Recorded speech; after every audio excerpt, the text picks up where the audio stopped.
Good Erev Shabbos, good afternoon, and welcome to BJC Mitzvah Day number 190, part 5, using Sefer HaChinuch.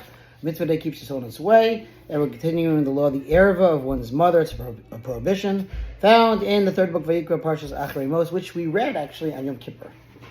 The Chinuch addresses a discrepancy that emerges from the first opinion, the more lenient opinion that he just cited.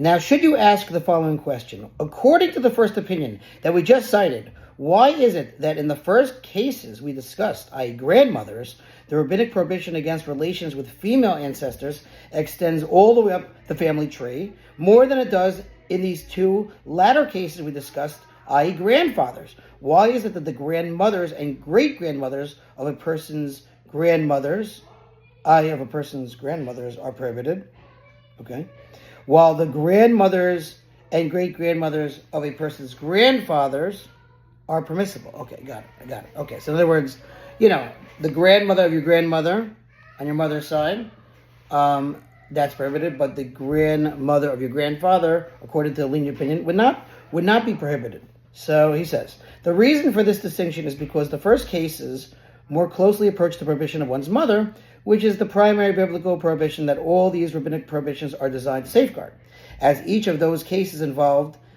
a prohibited grandmother.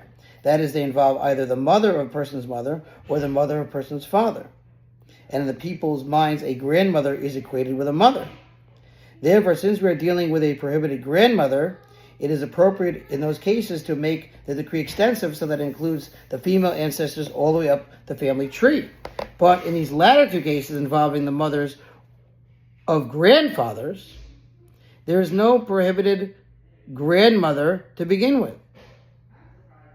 Hence, since the matter does not come as close to resembling motherhood, which is the primary biblical prohibition, the sages of blessed memory assessed that it is sufficient for us to decree a prohibition against these two women alone, i.e. the mothers of a person's grandfather, the mothers of a person's grandfathers, he says, and that it is unnecessary in this case to prohibit any preceding generations.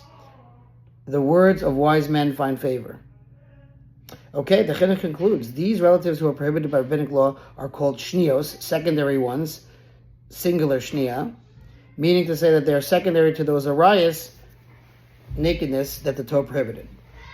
This prohibition applies in every location and in all times. As far as one who transgresses this mitzvah prohibition and cohabits with his mother, God forbid, the law is as follows. If he did so intentionally, he is at the very least liable to excision, chorus, and if he did so in the presence of witnesses, he's even subject to execution by skila stonings. If he transgresses the mitzvah unintentionally, he is liable to bring a fixed chatas offering in the era of the Beis Hamikdash. And if he intentionally cohabited with one of the shnios, his grandmother, he incurs malchus mardos, lashes of discipline, which is rabbinic. The Chinuch makes note of a broader application of this mitzvah. This prohibition of one's mother is among the arayos prohibitions that were commanded to the entirety of mankind, both Jews and Noachites. Nevertheless, despite the universal application of this prohibition, there is a difference between Jews and other nations concerning the shnios prohibitions that were instituted as a safeguard for the prohibition. For the Jews erected a safeguard for themselves by means of the shnios prohibitions and are thus prohibited from marrying them or cohabiting with them. But with respect to the other nations, no prohibition applies to them other than that of mother herself. Thanks for listening. Sponsor Future Mitzvah 36 100 Gold. Have a good Shabbos, and God willing, we'll see you once a Shabbos.